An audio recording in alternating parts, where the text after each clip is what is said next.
Welcome everyone to today's webinar on risk cultures and water futures, hosted by the One Basin CRC in collaboration with Water Research Australia and the Australian Water School. We're living in a time of enormous global disruption defined by climate volatility, water scarcity, shifting demographics, and interconnected global shocks and realignments.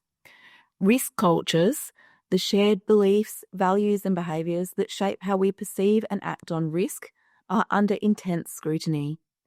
The way we think about and approach risk is no longer a fixed discipline. It's being challenged, reframed, and reimagined in real time as many traditional approaches no longer hold in the face of accelerating change. I'd like to begin by acknowledging country and acknowledging the traditional owners of the Murray-Darling Basin, paying my respect to them and to all of their nations. I'd like to acknowledge that I'm joining you today from the unceded land of the Kaurna people of the Adelaide Plains, and I'd like to encourage all of you to introduce yourselves in the chat and to say which land you're on. The One Basin CRC is a unique and ambitious collaboration that brings 95 partners together across the entire basin in ways that haven't been done before. We have a QR code on this slide, and we would love you to sign up so you receive updates about our research and events like this one.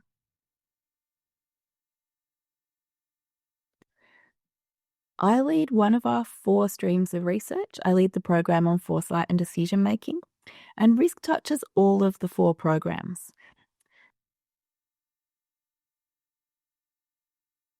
We have 4 regional hubs across the basin in Loxton, Mildura, Griffith, and Gundawindi. We are deeply committed to place-based research, and we want everything we do to be grounded in local ecosystems and leave a positive legacy locally. It's a really rare treat for us to have 2 international guests with us at the same time, so we couldn't resist bringing them together with myself and Seth and putting this panel together. Each of us brings a deliberately different perspective on risk, and together, everyone that's here today will help us to explore how different disciplines and sectors see risk and what happens when those perspectives meet, why some traditional risk frameworks are falling short in fast-changing environments, and how evolving risk cultures can strengthen water security and shape healthier and more resilient water futures. We'll begin by introducing each of our panelists first, and I'm going to hand over to them to introduce themselves in the order that they'll be speaking in. So I will start with Seth. Yeah, hello everyone. It's wonderful to be here, and I'm calling in from the Kaurna country of the Adelaide Plains. I'm the currently the research director of the One Basin CRC and also a professor in climate risk and hydrology at the University of Adelaide. And I guess to introduce myself, I thought rather than sort of going through my career background, I wanted to just share a little bit about where my passion for this research comes from.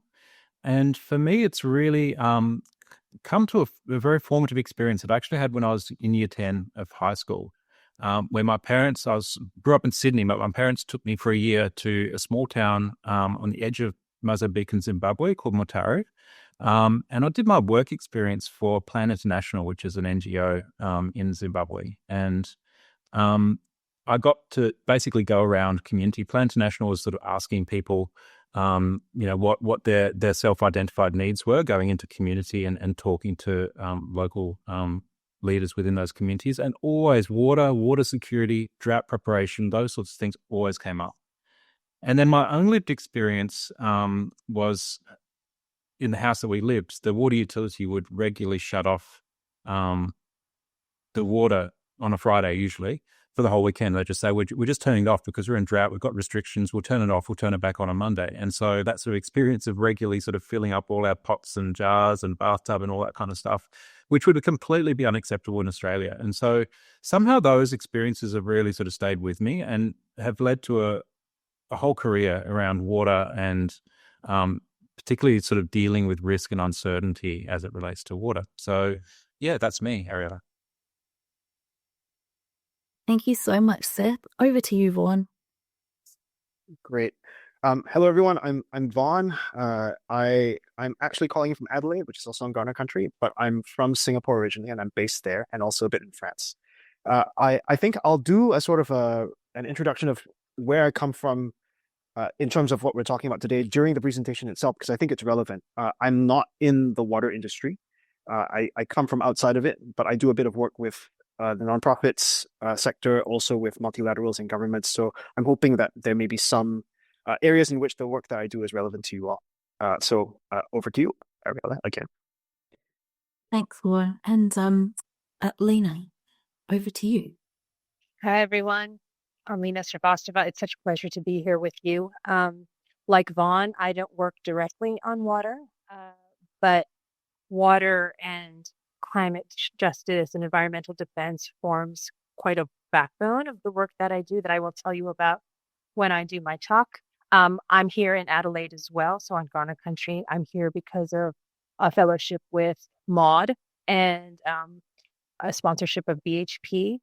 And I come from New York, which is on unceded Lenape territory. But I'll tell you about my work later. So thanks. Well, you've already met me briefly. I guess I'll just mention that I have a couple of other hats, and also the Global Director of Foresight and Strategic Learning for the World Energy Council, and a professor at the University of Adelaide, together with Seth. And I run the South Australian Futures Agency, SA Futures Agency. And I'm very, very passionate about foresight, but I will be talking to you more about why I'm so passionate about foresight later on in my talk. So I'll keep that short for now so that we can start with the presentations from each of our speakers and then get on to opening up the conversation, because I know that we would all like to speak longer than the short times that we've got. So I'd like to invite Seth to open for us. Yeah, thank you very much, Ariella. And what I thought I'd do is I'll just give a little bit of a tour of, I guess, the history of risk and some cultural dimensions of that history that I think are relevant. And I'm sure Vaughn and Lina will sort of unpack some other dimensions, and then we can kind of maybe join some threads during the discussion. But maybe just to start with the confession, today's topic is on risk culture, but it's something that I've come to fairly late in my career. I started my career, as I sort of mentioned, I think, as an engineer. I'm an environmental engineer, and my sort of academic background, a lot of it focused on improving methods for quantifying risk to try to get better analytical approaches to estimating risk from a sort of quantitative perspective. And the idea essentially of all of that, and as many people have sort of had the same journey as me, is that if we can only measure it properly and we can kind of come up with good estimates of risk, we could rationally solve today's and tomorrow's grand challenges around water and whatever else. And I guess, like that sort of stereotypical, midlife crisis, that sort of my narrative arc is kind of is a path trodden that many people have trodden before me. And so, over the years working on climate risk, it sort of became pretty clear, of course, that this idea of rational evidence-based approaches to risk quantification really don't move the dial very far. Just as a very practical example, I spoke, on this forum a few months ago about my work on how flood risk was changing because of climate change. And much of the theoretical work on this dates back to, 2003 or even before. And it's only just made it into national standards and guidelines in the last year, and it's only slowly being adopted. So there's this huge, lag between, I guess, research on particular changes and adoption. So I guess my personal journey to sort of try to unpack that further has been, to think a bit more as a strategic level about risk. And so think about how do we kind of develop strategies for, unpacking complexity and uncertainty and ambiguity of the risks we face today. And so I've tried to operate at that level, yet it's still hard to achieve, I guess, change in the sort of the climate risk space that I work in. And I guess as the saying goes, culture eats strategy for breakfast. And so for me, this has led most recently to thinking that the cultural dimensions about people and organizations and society at large, frames uncertainty is actually the heart of all of this. And it's a really hard subject because culture, the shared values or the assumptions, the norms that we all have often lie beneath the surface. They're not the things that we talk about. And so I started asking, what actually do we mean by risk culture? And this is a really hard question for me because risk culture is kind of pervasive in today's society. Some of you might have heard of a scholar, Ulrich Beck, from several decades ago was sort of talking about the idea that modernity has moved us into a risk society. A big part of the world we live in today is how we manage and share risk. Everyday decisions that we make about health, our finances, the environment are all framed in terms of risk. So when I was sort of thinking about what do we mean by risk culture, one way to answer it is to sort of think about risk as actually quite a relatively recent idea in human history. And probably if you sort of try to date it back, it goes back to maybe late Middle Ages, early Renaissance. And before that time, uncertainty was treated quite differently, usually as sort of, and I'm giving a Western history, by the way. I'm not sort of straying outside of the sort of the Western history, but within sort of Europe, it was generally perceived of as fate or divine will, and often something to avoid. And so, the first kind of use of the term risk actually gets traced back to the age of exploration and the sort of the explosion of maritime trade and exploration of the Europeans, where uncertainty sort of got reframed away from being something to fear, but something to embrace, but also to control and to manage. And that fueled, of course, all sorts of expeditions around the world.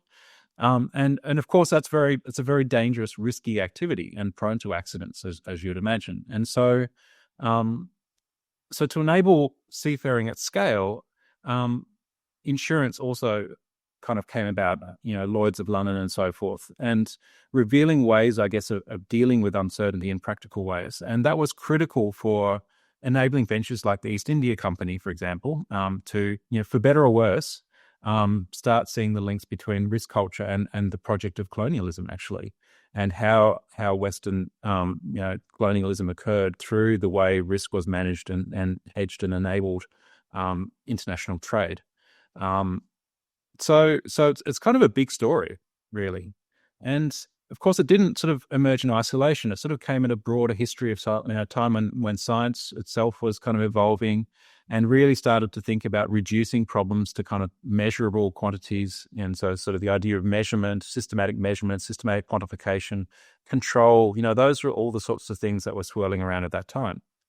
But I think to say that risk is just about quantitative analysis is also missing the point. I think the story for me there is that risk is about enabling action under uncertainty. It's not just that measurement. And someone just a couple of weeks ago shared that metaphor that we don't fit brakes on a Formula One car to slow them down. We fit them because we want to enable them to go faster. And I think a lot of the history of risk is kind of inseparable from the innovation that sort of occurred from the Industrial Revolution onwards. And just one very practical example around steam boilers. So this, of course, was a major innovation from early Industrial Revolution. The invention, of course, wasn't born from risk culture, I think, but it was quickly discovered that explosions of this new technology was a real hazard. And so alongside quantitative methods, what emerged, I guess, were governance approaches around risk. So things like technical society and industries choosing partially to self-regulate, and questions about the role of government in all of that. And so from those days, that sort of government or self-regulation, all those sorts of questions around risk started. And anyone who's following AI regulation, in the media today will know that those questions are still absolutely live today. So I guess risk thinking isn't just about slowing down. It was about building social acceptance of, often to enable innovation, to enable new things to occur. And this sort of issue, I guess, occurred to, it wasn't kind of the dominant thinking in risk, but it sort of was under the surface throughout a lot of the 20th century. But in the second half of the 20th century, I think this really started to crystallize. And for me, one of the landmark elements was this report called the Rasmussen Report, which was a report that was done around the civil nuclear industry in the US, where they did very traditional quantitative risk assessments, but they used it to show that the risk of harm from nuclear power was materially lower than the harm that you would experience from voluntarily taking risks like driving a car or doing any other sort of voluntary risk. And they were saying, well, rationally, we should adopt nuclear power. And there was massive public backlash against that. And people started to try to unpack that and realize that actually things like the sort of sense of dread from nuclear accidents versus the familiarity of more common risks, or the sense of control and the feeling of loss of control, those sorts of things were actually just as important, if not more so, than the technical calculations around risk. And people like Paul Slovak, of course, captured that thinking. Around the same time, and this is I think also a really interesting sort of thing around risk culture, is the work of Mary Douglas and colleagues around the 80s, who came up with this idea of this cultural theory of risk. And what she was saying was that the institutional environment that people work within shapes how people view and prioritize risks. So she looked at sort of individualistic sort of cultures, and those cultures tend to really like free markets, and they've got very concerned about market failure and market crashes and things like that. Whereas people that have a more hierarchical sort of perspective prioritize other things. And she was particularly sort of talking about groups, what she referred to as sectarian sort of cultures that sort of operate on the outside of society in a way. They're often sort of small voluntary groupings that have the most, in her words, to gain, if you like, by presenting environmental risks as these sort of huge catastrophic, potential scenarios. And so the structures of the way people were grouped actually drive the risks that they prioritize and how much importance they place to certain risks. And so again, that sort of idea of this rational approach to quantification was sort of threatened, because it sort of said that your standpoint in terms of where you come from drives the way you perceive and understand uncertainty and risk. So, I know I'll just wrap up very soon, but the latter half of the 20th century for me, I think there was this rift that emerged about risk, and it's sometimes been referred to as the two cultures of risk. That there's actually two completely distinct cultures. There's the technical culture that I grew up in around risk quantification, analytical methods that that you can, if you just get the best experts to do the best approaches, you can kind of do that, and then you can have a rational decision about what risks to manage, what to prioritize, and so forth. And there's more sort of social, cultural dimension to risk that highlights all those other things. Now, of course, there's much more to say. I'm sort of giving kind of a background of risk in kind of a very short amount of time. But I guess to draw this to a close, I think the work of the last 2 decades has been about trying to weave these two cultures together and really look at how do we create more sort of sophisticated ideas of what risk actually is, and how we collectively govern uncertainty, and how we sort of navigate the complex, uncertain, and quite ambiguous world that's before us. So, yeah, I just thought I'd give you that sort of, just that real bird's eye snapshot of this kind of world of risk, which is, there's a lot more to say, Ariella, but I'll leave it here. That was amazing, actually, how much you managed to cover in that time and how diverse. I will hand straight over to Vaughn, who will present a different perspective on risk. I'm going to unmute myself. Thank you very much, Ariella, and also thank you, Seth, because many of the things that you talked about are things that I'm also going to touch on. And in fact, much of what you were talking about, I'm going to maybe say again from a different perspective. So what I wanted to talk about is actually the words that we use to talk about unknowns and how they affect the organizational cultures that we call forth, right? When we think about how organizations or even people think about what we don't know. I want to make a very important disclaimer, which I made at the beginning, which is I am not from the water sector. So most of the work that I do as a consultant is with government agencies, with multilaterals, with NGOs, and also with for-profits, which are both corporations as well as startups. And the reason I want to say that is it's very clear that different industries, different sectors, different types of organizations will use words in different ways and will understand different things when they use those words.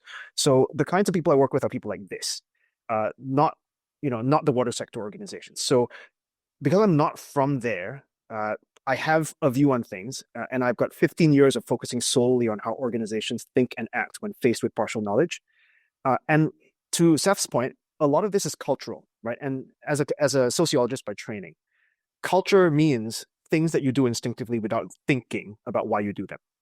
And the things that I want to talk about today are related to all that. It's about how the words we use to describe unknowns are perceived and misperceived by the peoples we talk to, how that misperception or misinterpretation lead to unintended decision-making approaches, and how those lead to maybe suboptimal actions, right? So I want to talk about those, give you a few examples, and I also want to give you a framework and some words that I found are clarifying that have been helpful in practice with decision makers that are outside of your sector. So again, my own experience here is outside water, so your mileage may vary, but maybe it's useful. The big too long didn't read version of what I'm going to say for the next, I hope, something like 10 or 12 minutes is how we describe the unknown determines how we make decisions about those unknowns. And I'll give you a very concrete example that we all lived with, which is coronavirus.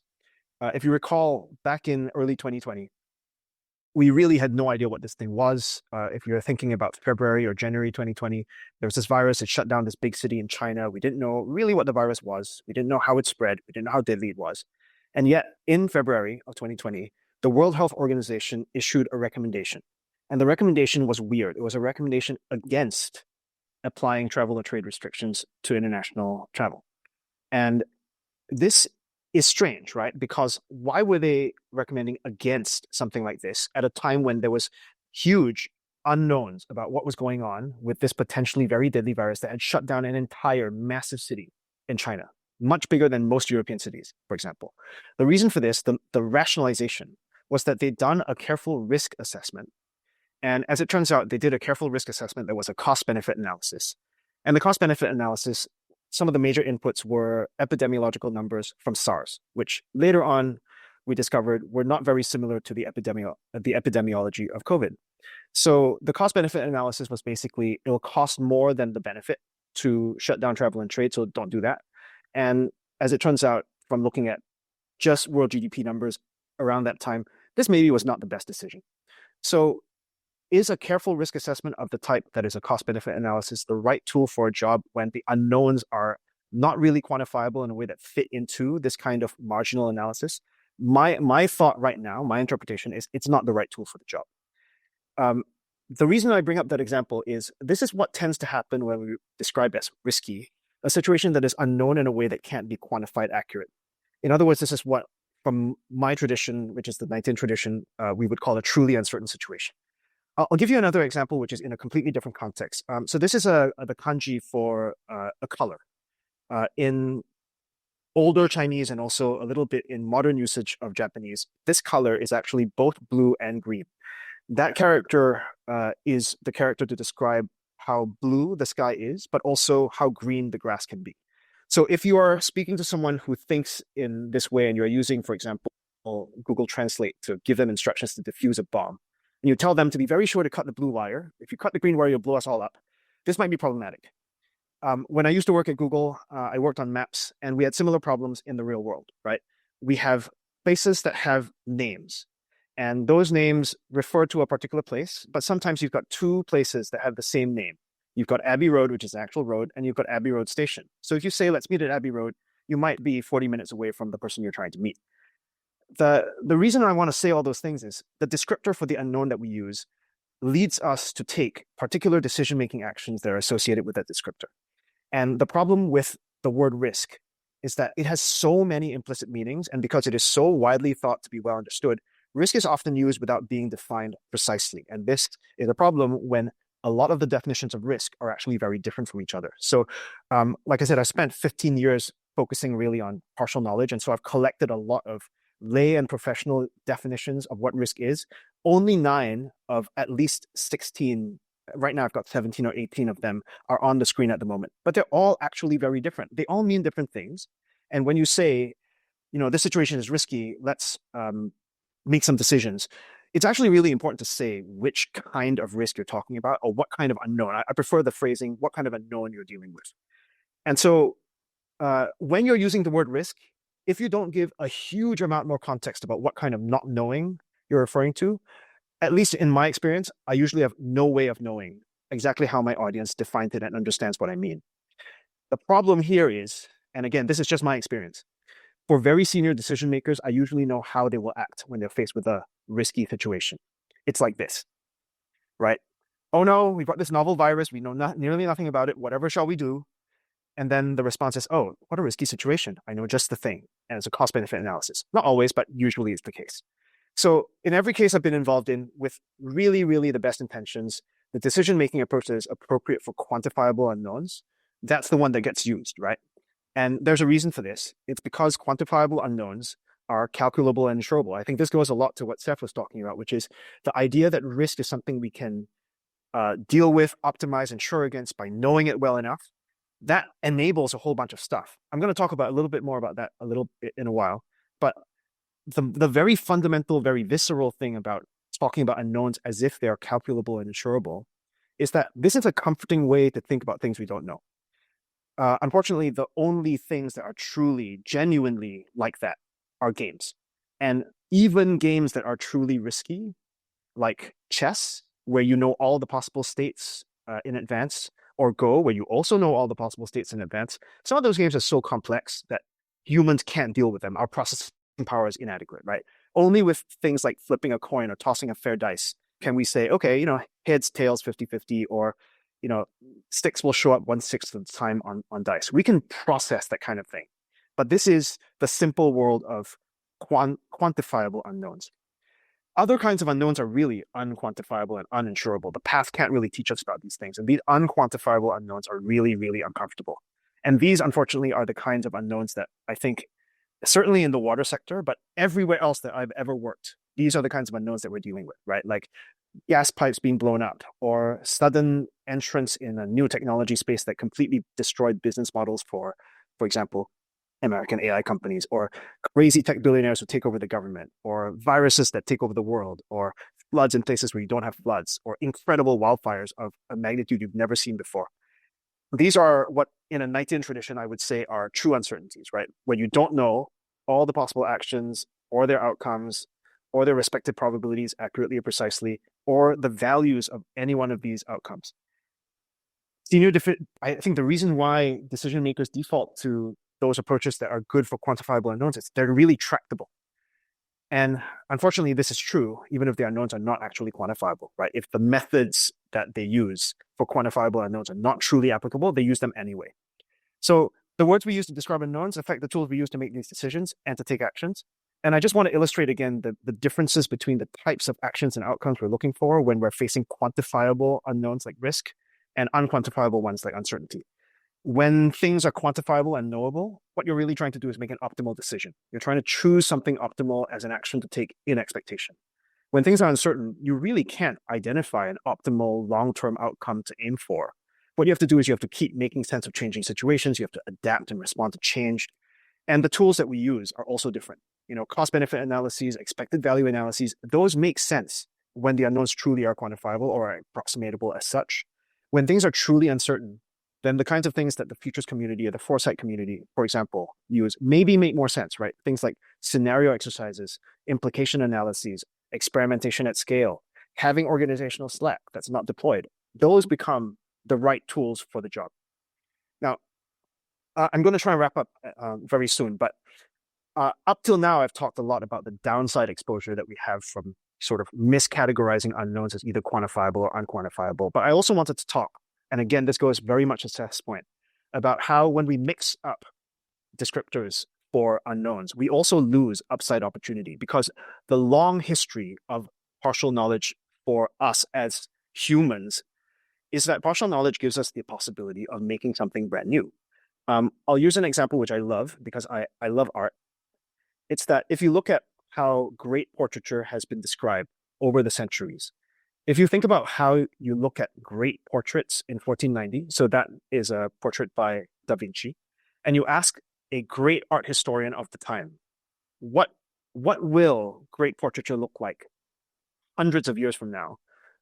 Chances are very high they can't imagine that a portrait by Modigliani in 1919 will qualify, like will be valued as great art. Or worse, a painting by Auerbach in 1974 of that style will be great art. But because there's uncertainty, true uncertainty, right? Not something quantifiable about what is valuable, we have the ability to make new things in art. It's not just art, because art is, some people tell me art doesn't matter. It's also in technology. If you think back to 2007, I was working at Google. They released the iPhone in 2007. Everyone in the tech business at the time, almost, the CEO, the CTO of telcos, of tech companies like Microsoft, they said, nobody can imagine consumers actually wanting a phone that does 35 things. They just want a phone that does a few things really well. And if you think about what you've got in your pocket or on your desk at the moment, what you've got is you've got the thing that everyone said had no value. So I wanted to just close off by introducing 4 types of unknowns which aren't quantifiable, which I found very helpful in changing how decision makers think about the unknown. And it's unknowns about what actions you can take, and the action that you do for that is you search for new actions. It's not knowing about what outcomes you might achieve, and you might search for new outcomes in analogous places, right? So if you work in water, you might look in oil and gas if you're interested in how networks of infrastructure have to be managed against things you don't know might happen to them. Not knowing about causation, the connection between actions you take and the outcomes you achieve. These are things where we have to intentionally, via experimentation, measure causation. This is something that academics tend to be very, very good at. We're trained to do these things.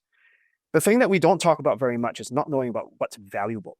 And for that, this is something which is quite unfamiliar to a lot of us. We have to interrogate what's valuable to us. We have to understand that value is something which is inherently subjective, that everyone potentially has a different idea about. That's what I mean by value heterogeneity. By the way, the QR codes down there have links to essays about each one of these that unpack something which I've said in about 30 seconds in much more detail if you want to check them out. And I'll just give you one quick example about this. Everyone knows this vaccine that most of us have that basically took the world out of lockdown. The thing that maybe you don't know is the paper that introduced the technical innovation that made it possible to create a vaccine out of alien mRNA that your body's immune system does not destroy. That paper was initially desk rejected by Nature. And a desk reject, for those of you who are not academics, means that the person you sent it to didn't even think it was important enough to send it out for peer review. They thought it was not worth it. Eventually it got published, and eventually, decades later, it unlocked the world. And then the woman who pen demoted for not doing important enough research won the Nobel Prize. And now that research also may unlock a whole bunch of potential innovations that do things like give us vaccines for cancer. The point I'm trying to make about all this is if you don't know what is valuable, there is the chance for things that are new to become valuable. And that's a really powerful thing. This is where innovation comes from. What does this all mean for communicating about partial knowledge and for building good organizational cultures around unknowns? So I'm an organizational sociologist. I think about org culture all the time. I think the big takeaways for me are you have to be very clear about what words you use, especially when they're words that have many meanings. So when I talk about unknowns, I tend not to use the words that have the easy path. I don't use the word risk, for example, but I think this is very contextual. It depends on what industry and what context you're in. But when I'm going to use something like that, I'm very, very clear about what meaning I need, right? So I don't want to give a decision maker an easy way to take the comfortable path if it is not the right one. And the reason why I do that is it's not all stakes, right? I want them to avoid the downsides of making a decision as if the unknown is quantifiable when it's not. The carrot here is that if you give decision makers clear ways to distinguish between different types of unknowns, it can be both a relief and an unlock. So I'll give you 2 quotes from people that I've worked with. This is from the chief risk officer at a specialist insurer.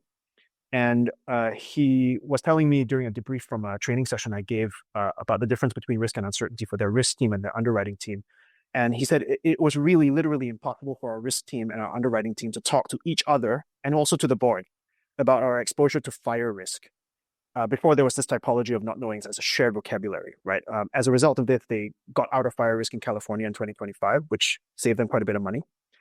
And this is from a large multilateral that does work in crisis countries. And they said decision-making was always very difficult because we called everything a risk, but only some of the unknowns were quantifiable in a way we could plan for. And now that they have more words for talking about these kinds of unknowns, they can plan for different unknowns and liabilities using type-specific methodology. And you can then develop strategies that are more innovative, and you can get better funding for those things.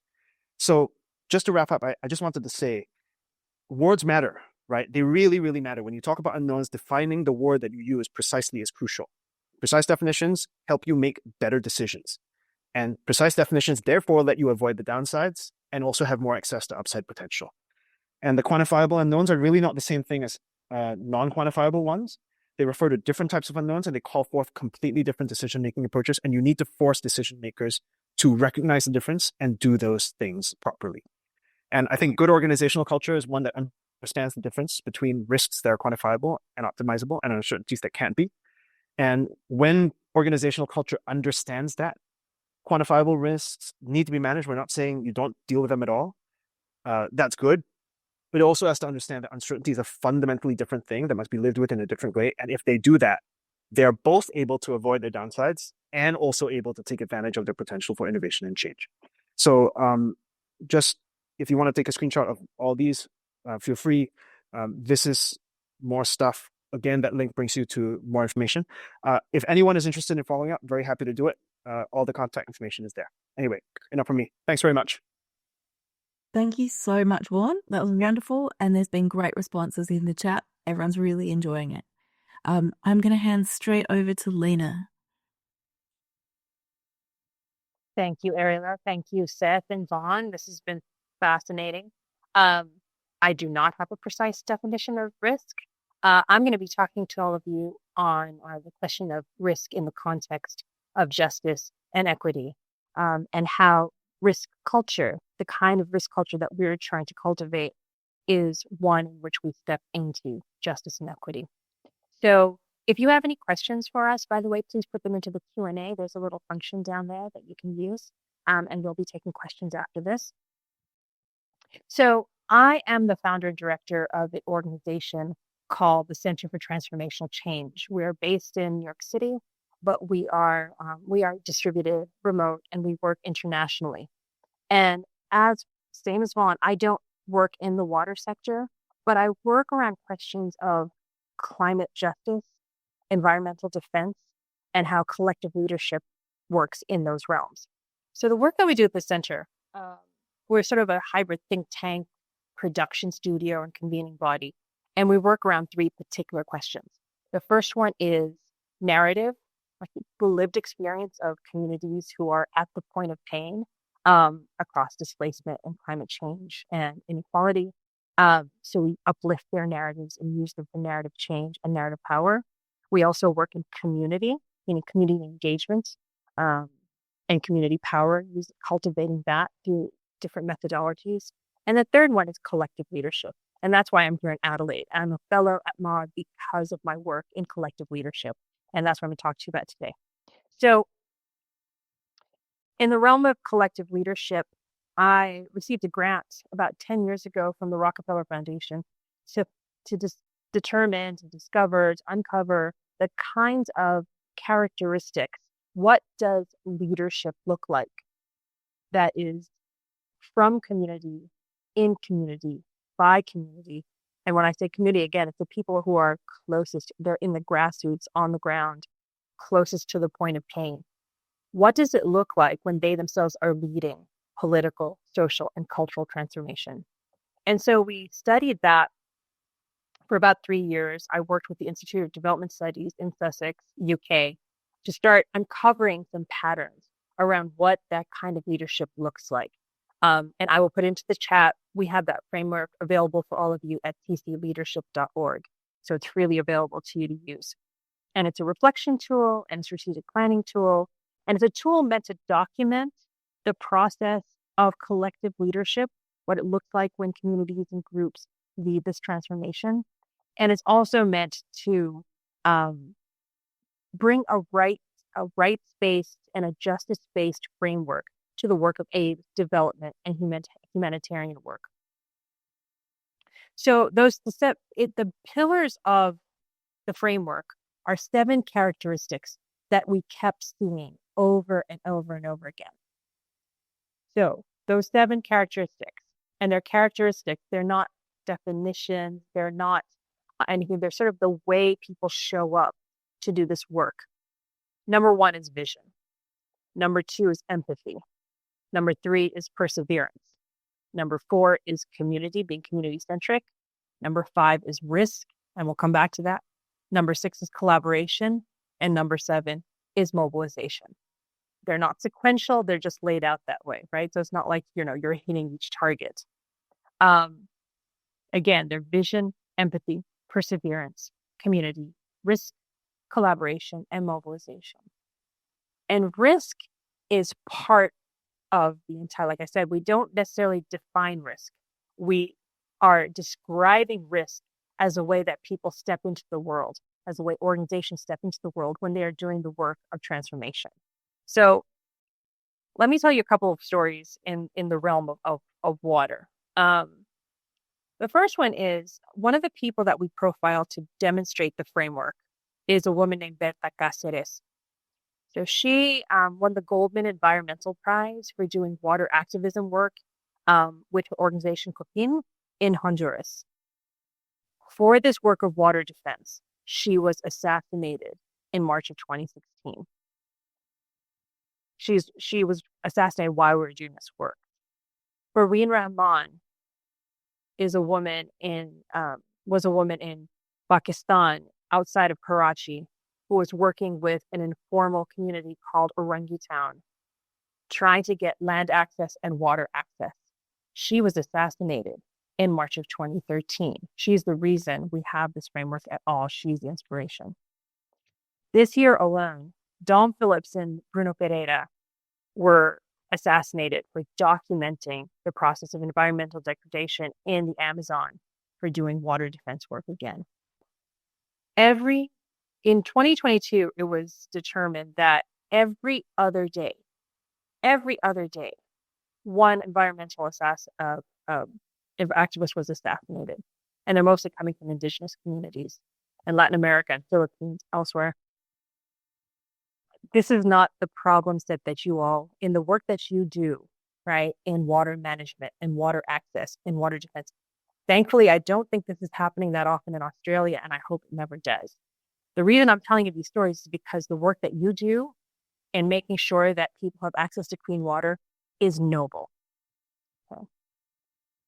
The second thing that I want you to know is that I was here, I went to Sydney a couple of weeks ago, and the Uber driver that took me to the airport was a Liberian man, a man from Freetown in Liberia. And he'd been here for like 17, 18 years. And I asked him, do you not miss Liberia? Do you not miss the culture, etc., your family? And he said, I miss it very much. I miss Liberia. I miss being there. I miss my friends. I miss my family. I miss the food. I miss the music. But here I wake up. My children are safe. I have a good job. And I have clean water. Like that was like one of the three things that you mentioned. And, Liberia is actually doing very well. I'm not throwing any country of the global majority under the bus here because I think people have done extremely good work in trying to get access, water access work. But it was telling, right, that clean water is a quality of life, indicator. It's what makes life good. So the work that you do is about making lives better. And then the third thing is like the work of water access. In 2012, I was out of my home for 12 days. I live in the middle of Manhattan. I live in a very, a really good neighborhood. Hurricane Sandy hit and it took out all the electricity and all the water. And I was out of my home for 12 days. I'm fine, but a lot of people were not. And a lot of people in Queens and the Rockaways, lost their homes, lost access to clean water for a very long time. And the work that was aimed at getting them access to water became a matter of justice and equity. So the work that you do is a matter of justice and equity. So this is the way I wanted to frame the work that you do in water management, access, and defense. What you're going to be facing, what we're all going to be facing as we sort of move forward from 2025 is these dangers, right? I'm hesitating to use the word risk because of Vaughn's presentation, but it's the context in which we do this work. It is diversion of irrigation water from farmland to AI data cooling centers. We're seeing that in the US. Vaughn mentioned that water is being diverted from communities, Black communities, poor communities, Native communities to AI data cooling centers. We have pollution, like in Flint, Michigan. You've heard that story. People don't have access to clean water. You have climate change, right? You have like all these storms that are going to disrupt water flow. So as we all start looking at what we are facing in terms of access to clean water, I want to make sure that we understand the work that we've detailed in the TCL framework is one of people collectively stepping into action and stepping into defense and building new models, even when the risk or the uncertainty or the threat models are telling them that they need to step backwards, right? Stepping backwards is sometimes the right action, but it is about taking action. It's about taking action, facing the threat of harm to benefit the collective. So you're working together. So the risk culture, just in conclusion, the risk culture that we're trying to elevate, that we're trying to amplify, is to value justice, equity, and access in all of our risk, uncertainty, threat models. Thank you. Thank you so much, Lina. And I do think that a lot of people that are on this call are like really motivated by a sense of care and wanting just water futures for everyone. So it's my turn. What I have to say comes from a foresight perspective because I'm a foresight person. Much of my work is about helping people engage with uncertainty because it's inevitable and giving people the tools they need to navigate it. We're living through a period of massive global disruption. We face enormous uncertainty and risk, however you choose to define those terms. Many of the systems and structures that once served us are no longer working, and that is daunting, but it's also an opening. It's also the chance to design new systems and practices that are fairer, more sustainable, more resilient, and more just than the ones that created the injustices and unsustainability that we're now dealing with.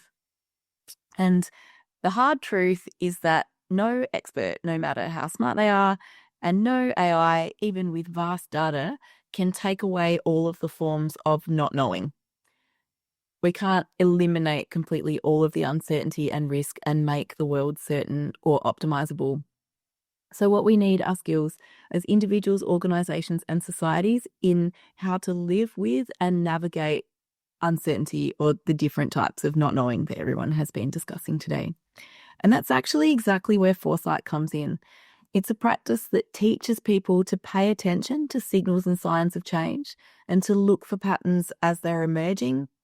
It helps us recognize that there are always multiple currents and countercurrents shaping the future, and it's often impossible to know in advance which one will end up dominating. There's a saying, a trend's a trend until it bends, and a lot of things that we felt pretty sure were going in particular directions have done some pretty big 180s in the last 6 months even.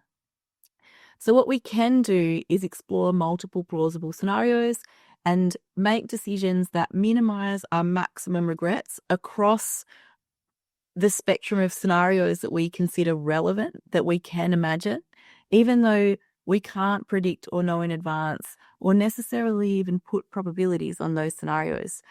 We may not know which, if any, of those futures will come to pass, but by preparing for alternatives, we avoid the trap of relying on more singular predictions that leave us dangerously exposed if something else entirely unfolds. So as a foresight person, if you ask me, it's that mindset of relying on singular predictions, but like baseline projections, that mindset itself is a risk in the type of world that we're living in now. One traditional approach to risk that has been discussed is to predict and control. I've certainly come across many people that feel much more comfortable once they've written something down on a risk register, because then it's dealt with.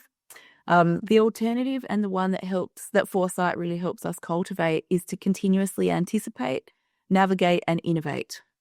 Because narrow zero-sum efficiency may work in stable times, but it is not resilient in the turbulent, uncertain, and novel times that we're living in. For me, the common thread in all three speakers is the need for appropriate ways of engaging with different types of not knowing. The predictable and the unpredictable, the knowable and the unknowable, the things we can control and the things we can't.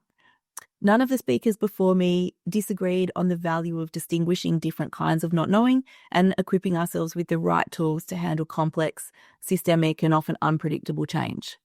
And people talked about the right tools for the job. And what I would want to add is foresight as part of the toolkit, but not the type of foresight that gets reduced only to technocratic exercises in better prediction, control, and optimization. What I'm calling for is a more reflexive and integrative approach to foresight, one that uses both what we know and a frank acknowledgement of what we don't know to help us make better decisions. And that approach to foresight, which is more about preparation than prediction is itself a really big culture change in most organizations. Building anticipatory and navigational capabilities that are ongoing demands a huge culture shift. And that's why I'm really glad that we're having these conversations, because the way that we understand and relate to the concept of risk has profound implications for the futures that we'll create. I want to be clear that I don't want to throw any babies out with any bathwater. I have a PhD in mathematics and love quantification, actually. And so I think we should use all of the types of tools that we have, and also that we don't have data about the future. And we need to be honest about what we can reasonably predict and what we can't. And we can use foresight to anticipate and prepare, as I said, minimize maximum regrets, navigate and innovate and create better futures rather than the predict, control, optimize kind of mentality. I often come across people who think, oh, we need scenarios, so they'll hire a consultant to give them a scenarios report, and it changes nothing because they haven't actually gone through the deeply reflective exercise of creating those and changing the way that they think. So all people live in the tension between what we control and what we don't control, and that tension is not necessarily a weakness, it's an invitation to collectively shape better futures, because the future will be the result not only of all of these unknowns that we're facing, but also what we all collectively do about it, and our concepts and cultures around risk will have a huge impact on that. That's it from me. So we can move straight into the interactive part. There's been a lot of stuff put into the chat, and also I'll check the Q&A. We've got 5 questions in there. I am going to hand over to my panelists and ask if, as you've been reading what's there, if any of you are ready to pick up one. Seth, are you ready? Yeah, I can maybe just pick up on the one by Stephanie. So she was asking about risk management. Sorry, let me just get in front of me. And the idea of protected continuity. It's the idea that organizations try to address future risk and uncertainty, often maintain sort of some level of continuity of the status quo. One thing that I think is interesting about climate risk is the slow pace of emergence of change. And I sort of compare that with Vaughn's sort of, presentation about COVID, right? And it was kind of seen as an immediate emergency that drove profound change globally within weeks. Like it took maybe a little bit longer than it could have to close the borders, but and put large populations in lockdown. But the scale of the response was close to immediate and huge. And climate risk is much slower. And so I think you've articulated the challenge, which is that climate risk seems to promote incremental, gradual change that might not be of a scale that's actually needed given the nature of what's occurring. And so I think this is kind of well known in the risk literature about how to deal with these actually well agreed. Climate risk is not nearly as uncertain as a lot of other risks. We know a lot, but it's very long term, it's very slow, and it promotes gradual incremental change. And I think that's, for me, that's actually a key thing. And while I agree with what Vaughn's saying about uncertainty and risk, I think the flip side of that for climate risk in particular is we're actually more confident about the projections than we think. And people often use the lack of knowledge as a reason for not acting, whereas actually we have huge amounts of knowledge, very large amounts of scientific consensus, and yet it's actually slow to mobilize change. And I think I'm not really giving you a good answer, Stephanie. I'm sort of sympathizing with the challenge. I think that's the problem that we're facing as society, is how to kind of encourage, bolder steps to take some of these more sort of transformative shifts rather than sort of playing around the edges. Thank you, Seth. And I can see Vaughn's got his hand up and also has a response. Yeah, I want to echo everything that Seth said, actually, because I think in the case of climate, and I'm not a climate scientist either, I just, obviously for personal reasons, I follow what's going on. It isn't so much that the science disagrees about the problem. It may not always agree about what the correct solution is, but it doesn't disagree that the problem is there, right? The thing which I think, Stephanie, to your question, what do you do to deal with this problem of the plan that you have really just reinstantiating what the past looked like. I think one of the tools that maybe goes to answering your question, but also addresses something that Seth pointed out, is we very rarely talk about what we're willing to give up in order to achieve a particular strategic objective. And if we were to actually specifically talk about those things, for example, if you're doing something like we need to plan land use or water use for the next 10 years or 20 years or 30 years or 50 years, and you only say what you're trying to do instead of explicitly talking about what you're trying to give up and what you're willing to give up when you do the thing you're trying to do, you don't actually talk about all the things you are willing to sacrifice over all that time. Whereas, and so this again is personal experience from having done this process with organizations. When you force organizations to articulate what they're willing to give up to get the things that they really want, you force them to acknowledge that, in some cases, the things you really want, when you think about what they mean in terms of what you give up, they actually are just about maintaining continuity of a sort that is just reinstantiating the status quo, right? And if that's against the charter of the organization, then that is a time when you can have a conversation to say, maybe we should think about a different way of thinking about protection or a different way about thinking about uncertainty management. It's an opportunity. I'm not saying that this will definitely do something, but at the very least, you get to have the conversation. If you ask, what are we willing to give up to get the thing that we're planning for when we're doing stuff like protected continuity? I'm very interested in learning more about that approach to strategy. There's a question directly for Vaughn that I think I can follow on with. It says, Stuart Kaufman concludes the trajectory of technology, the economy, and the biosphere are unpretestable. It's not a matter of not knowing the future, but an unpretestable sample space beyond the adjacent possible. And actually, in the chat earlier, he gave a great example of how a screwdriver is designed with an objective, but it can be used to crack nuts, open paint tins. The applications themselves are actually completely endless, and therefore the sample space is unpretestable. And that's a great example. And his question is, would you please comment on how this fits with your types of unknowns and unknowability?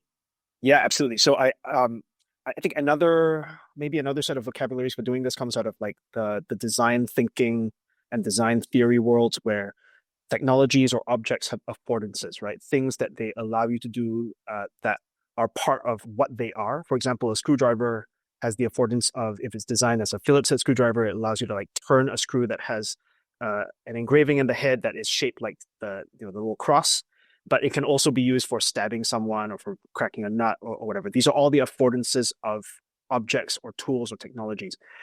In terms of unknowns, affordances actually drive a lot of the different kinds of not knowings that I was talking about. So some of the actions that we don't know about derive from learning about affordances that exist inside a technology or a tool that we didn't realize were there before, right? So, something like so the screwdriver, by the way, is a type of lever, right? So technically the screwdriver's affordance existed when you discovered the lever. It just happens to be that you're applying the lever force in a different way. So sometimes when you discover a new affordance from a technology, that is how you can create whole new actions. And the example that I gave of mRNA vaccines, that technological innovation that teaches us how to build an mRNA vaccine that our body's immune system won't destroy. Initially, we had no idea what to do with that affordance, right? It was only literally over a decade later that we realized, we can use this to make a vaccine that actually can be deployed. And then now we're learning more affordances, like we can make cancer vaccines as well.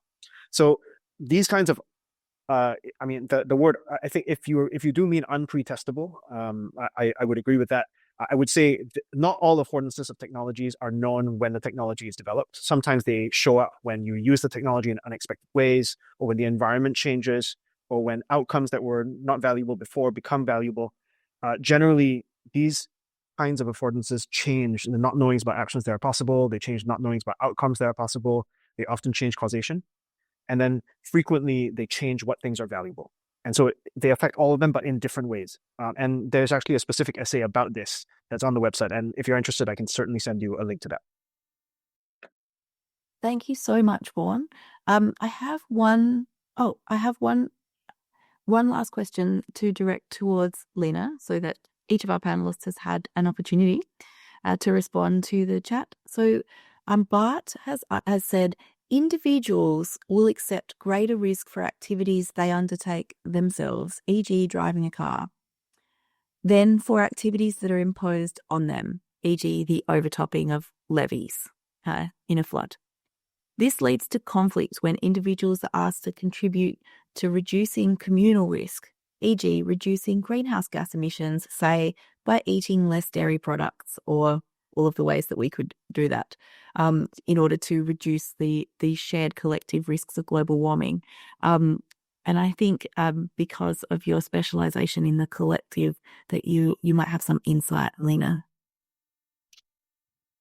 There was a question that was directed at me that I wanted to answer live, and I tried to do that and I didn't know how to do it. So I'll slip that in at the end. Okay. So in terms of, people accepting risk, whether it's individual or collective, and how to approach that. So I think some of what's embedded in that question is the amount of consumer choice that we try to rely on when it comes to accepting risk, to changing our lifestyles, etc. Like, change your light bulbs, recycle, etc., which are all absolutely valid and crucial decisions.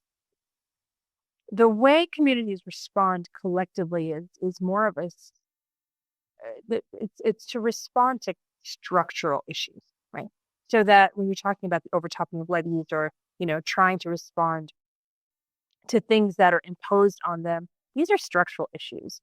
And what we've found in examining the way either social movements will move or work, the way collectives, cooperatives, mutual aid organizations, all of the things that are grounded in collective decision making and collective action, is that what is being asked of people and what people are accepting, either whether it's the risk or the sacrifice or the new model, right, the new way forward, is often and should be a response to structural inequities and structural injustices, right? So it becomes an act. It's not necessarily, we should all be using, this one light bulb, or we should all be like turning off our faucets.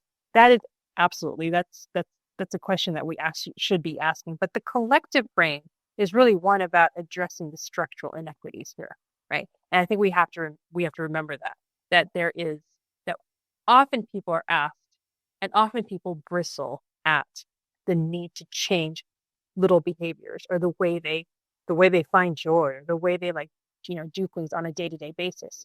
And again, we all have that. We all have to pay attention to that.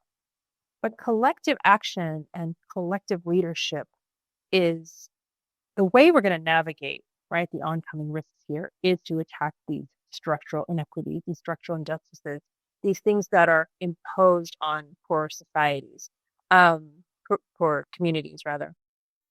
So as we look at the overflowing levees, overtopping levees, as we look at irrigation being diverted, as we look at pollutants in the water, as we look at water being diverted to AI data cooling centers, it's the collective response, right? The decision making of how you're going to lobby, how you're going to make, your demands to government, to corporations, etc., and then how you choose to align your community choices. Like, are we going to invest in, for example, in Adelaide, there's some really beautiful transportation work happening, right? They're trying to move away from car culture, etc. So this is where I'm seeing collective action being much more effective, but also a source of joy, and people are accepting it, right? So it's not like, oh, you know what, you need to sacrifice this one little consumer choice. It's like, oh, you're going to be part of a community. We're going to decide on this together. And this is going to be a source of commonality. This is going to be a source of joy. This is going to be a source of interconnectedness. And that is, people are choosing that, right? To the second question. So I know we're over time almost. So I just wanted to say there was somebody who asked about the articles that I recommend or that I'm reading. So some of the scholarship that I think is really important and that we should all be reading is The Guardian has been doing really great work Garden UK and Garden US on water defense and water defenders, on the question of AI and data and water. I'm reading Timnit Gebru, who is the founder of DAIR, DAIR, reading Tech Policy Press, reading stands for Social Innovation Review. I'm also reading Bill McKibben and Rebecca Solnit on hope, right? Hope in the defense of the environment. So those are some of the ones that I would recommend. I love that Rebecca Solnit book, Hope in the Dark. It's fantastic. We are over time, and so I apologize for keeping you. And into the chat, Renee has entered, for those of you who need it, the feedback survey is going to pop up as soon as the recording ends. We really would be very grateful if you would fill it out. The recording will be emailed to you, and you also get a certificate of attendance for having attended this webinar. There are some links in the chat for future courses and webinars that are coming up, and also the link to the One Basin CRC newsletters, and there's a lot to see there. And to make sure that you are definitely on the One Basin CRC webinar list. And finally, the link to subscribe to the Australian Water School YouTube channel is there too. I have really enjoyed today's panel. It's felt like a privilege to have everyone here, and the questions that everybody asked and the participation in the chat has been amazing. So thank you to all of our panelists, and thank you to everyone online for your excellent participation. And I hope that we are able to continue this conversation in other forms.